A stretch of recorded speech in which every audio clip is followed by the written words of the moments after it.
Gente, bom dia. Então, deixando aqui mais alguns exemplos acerca dessa parte de dinâmica de rotação, né? Então vamos lá, vamos discutir hoje um problema que eu já andei comentando sobre ele, né? Que é o problema onde você vai bater numa bola de sinuca. Aqui você tem uma bola de sinuca, tá bom? Tem uma bola de sinuca, né? Essa linha postigada aqui embaixo é a mesa onde ela está apoiada, tá bom? E aí a gente vai bater nessa bola de sinuca, a bola vai começar a rodar, certo? Ela vai começar a rodar e translacionar, ou seja, ela vai rolar, tá bom? E ela vai fazer isso sem que perca efetivamente esse contato aqui, ó. Certo? Então vai ser um rolamento puro, tá bom, gente? Ela vai fazer o movimento de translação e de rotação, né? De forma tal que este ponto aqui fique com velocidade zero, que nem a gente discutiu já, né? É o chamado rolamento, tá bom? Tá bom, gente? Então vamos lá, então vamos lembrar. Então qual é a pergunta? Aí qual é a pergunta do problema? Isso acontece se essa pancadazinha do taco ocorrer num dado ponto aqui, que é elevado h em relação ao centro de massa. Então aqui tá essa linha aqui, ó, é a linha que passa o centro de massa, e essa linha aqui é a linha do taco.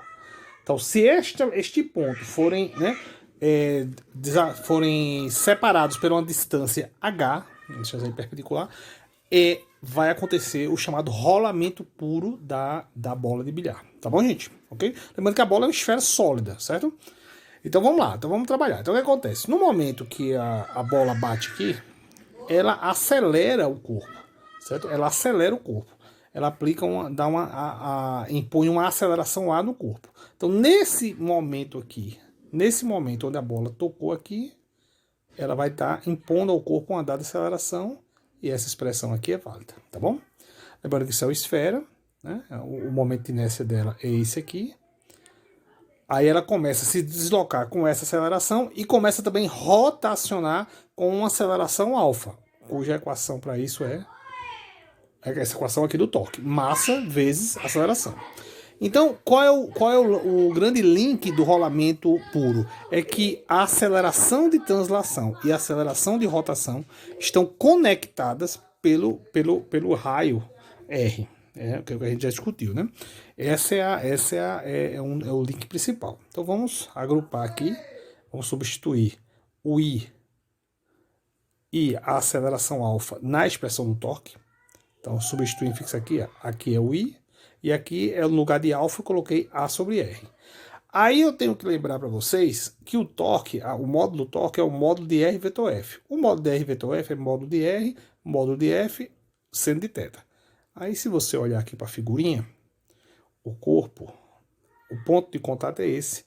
Essa é a distância até o eixo de rotação, certo? Porque essa distância é a distância radial, né? Eu fiz até aqui no cantinho aqui um desenho para vocês verem aqui. Fiz aqui embaixo, tá vendo? Então eu aplico a força aqui.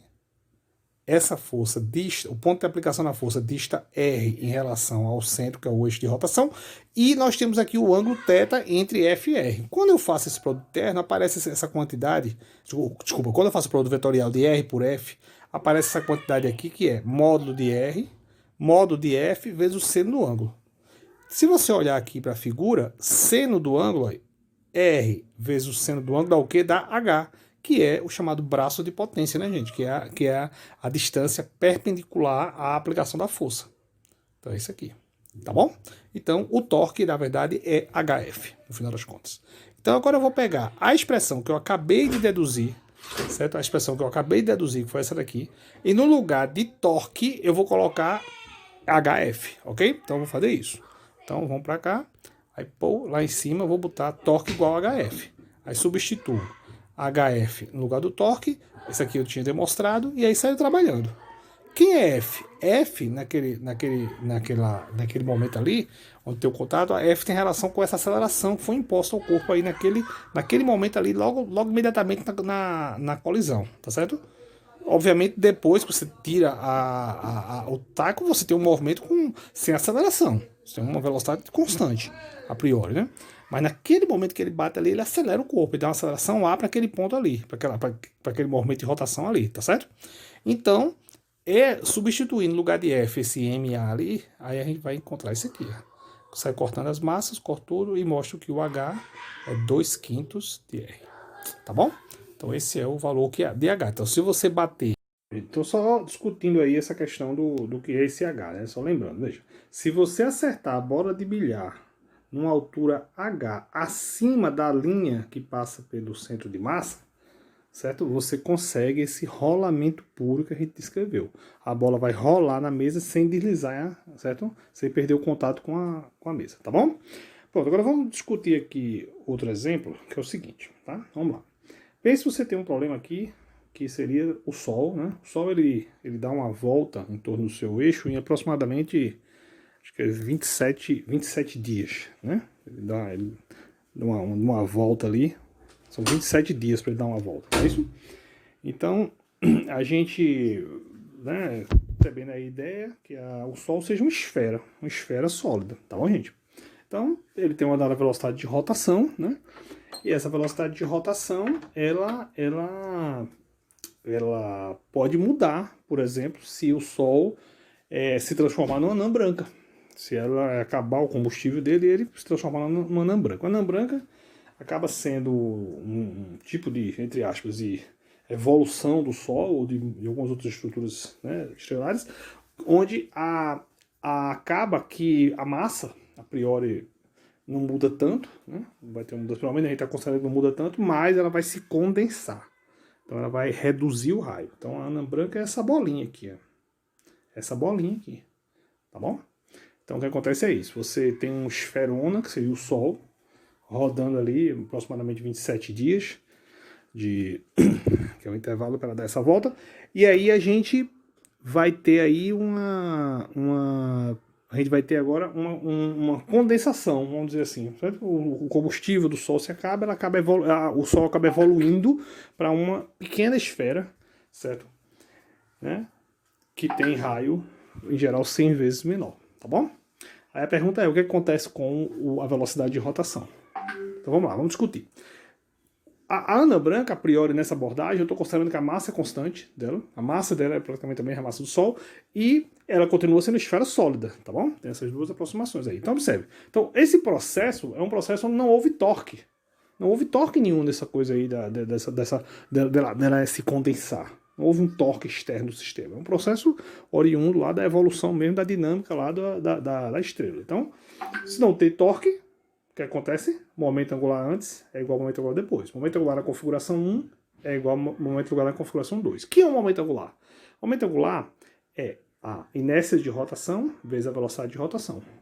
Então a gente vai comparar esse produto antes e depois. Então, antes, a inércia de rotação é 2/5 de mr, sendo que o R inicial, o R quando era Sol. Né? E a velocidade quando era Sol. Posteriormente, você vai ter o quê? Você vai ter que a inércia de rotação é o mesmo 2/5 de mr ao quadrado. A diferença é que você vai ter o raio como sendo o raio da anã branca. Que eu chamei de R2i aí, tá bom? E a velocidade da anã branca, tá bom? Então, fazendo aí essa matemática, a gente chega nessa expressãozinha aqui. Aí se você dá uma olhada por aí na internet, o raio do Sol é mais ou menos isso aí, acho, né? 6,9 vezes 10 a oitava metros. O raio da anã branca típico fica por aí, 6 vezes 10 a sexta metros, tá bom? Seria mais ou menos 6.000 quilômetros. Uma anã branca seria... algumas anã brancas são da ordem do tamanho da Terra, tá certo? Então, fazendo essa brincadeira aí, substituindo a frequência, a velocidade de rotação, ela é a velocidade posterior à transformação, né? Ela é a velocidade inicial multiplicado por esse número aí. Esse número aí que é 1,1 vezes 10 a segunda, é da ordem de 10.000, né? Se você quer achar, por exemplo, o período de rotação, você pode lembrar que a velocidade de rotação é uma volta por unidade de tempo. É a velocidade que ele dá uma volta. Então é 2π sobre t, onde tem o período. Então você pode substituir isso aqui, substituir essa expressãozinha aqui e encontra essa fórmula aqui.